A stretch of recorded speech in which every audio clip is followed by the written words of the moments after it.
तो कैसे आप लोग, आई होप आप सब लोग अच्छे हो। मैं आज आपके साथ डिस्कस करने वाला हूँ केमिस्ट्री का एक रूल जिसका नाम है फाजन रूल। फाजन रूल से हम क्या देखते हैं? फाजन रूल से हम देखते हैं कोवेलेंट कैरेक्टर। कोवेलेंट कैरेक्टर तो कैसे देखेंगे?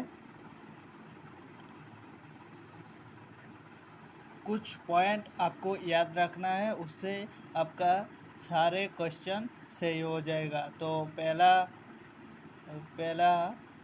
नियम क्या है? Small cation. स्मॉल कैटायन, अगर स्मॉल कैटायन होगा तो कोवेलेंट कैरेक्टर ज़्यादा होगा।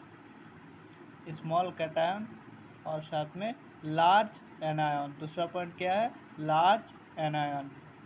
लार्ज एनायन स्मॉल कैटायन कब होगा? जब मैग्नीट्यूड ऑफ पॉजिटिव चार्ज ज़्यादा होगा।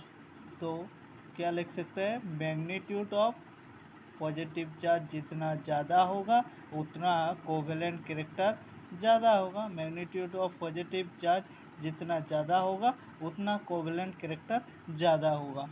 और लार्ज एनायन कब होगा? जब मैग्नीट्यूड ऑफ नेगेटिव चार्ज ज़्यादा होगा। जब मैग्नीट्यूड ऑफ नेगेटिव चार्ज जब ज़्यादा होगा तो क्या होगा? लार्ज एनायन होगा। तो कोवेलेंट कैरेक्टर किसका ज़्यादा होगा? जिसमें स्मॉल कैटायन होगा, लार्ज एनायन होगा। और उसके अलावा क्या होगा?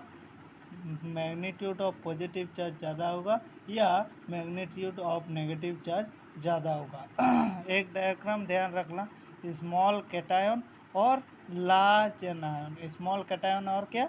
Large anion. फॉर एग्जाम्पल मैं आपको एक एग्जाम्पल देकर समझाता हूँ। फॉर एग्जाम्पल ग्रुप 1 का एग्जाम्पल लेता हूँ। तो ग्रुप 1 में कौन कौन रहा है? लिथियम है, लिथियम क्लोराइड। क्लोराइड का एग्जाम्पल लेता हूँ, सोडियम क्लोराइड। उसके बाद क्या है? KCl। उसके बाद क्या है? RbCl। उसके बाद CsCl, सीजियम क्लोराइड। तो किसका कोवेलेंट कैरेक्टर ज़्यादा होगा? तो इस क्वेश्चन को सॉल्व करने के लिए आपको क्या यूज़ करना पड़ेगा? फाजन रूल। तो फाजन रूल में मैं क्या बोला? यहाँ पर देखो एनायन सेम है तो हमको किससे आंसर करना है? कैटायन से। तो हम जब टॉप टू बॉटम जाते हैं पीरियोडिक टेबल में तो क्या आता है? टॉप टू बॉटम जाने पर सेल नंबर इंक्रीज होने के वजह से क्या होता है? Size increase. तो ऑब्वियसली एलाइज सबसे छोटा होगा, उसके बाद ये टॉप टू बॉटम जाने पर क्या होता है? साइज इंक्रीज करता है। तो ऑब्वियसली लिथियम का साइज छोटा होगा। तो कौन सा किसका कोवेलेंट कैरेक्टर ज़्यादा होगा? कौन सा सबसे ज़्यादा कोवेलेंट है? कौन सा? पहले वाला। तो ऑर्डर क्या रहेगा? ये रहेगा। कोवेलेंट सबसे ज़्यादा है ये, कोवेलेंट के मामले में ये है। लेकिन आयोनिक पूछे तो कोवेलेंट का उल्टा आयोनिक कौन होगा सबसे ज़्यादा? सीजियम होगा आयोनिक सबसे ज़्यादा।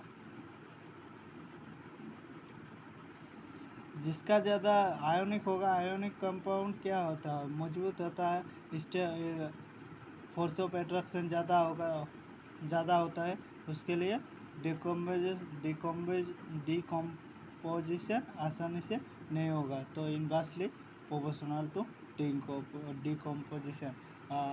Covalent character proportional to decomposition, क्योंकि कोवेलेंट कैरेक्टर में फोर्स ऑफ एट्रैक्शन आयोनिक के वजह से कम होता है, उसके वजह से इजीली डिकम्पोजिशन हो जाएगा। Thank you. अगर वीडियो अच्छे लगे तो लाइक कर देना।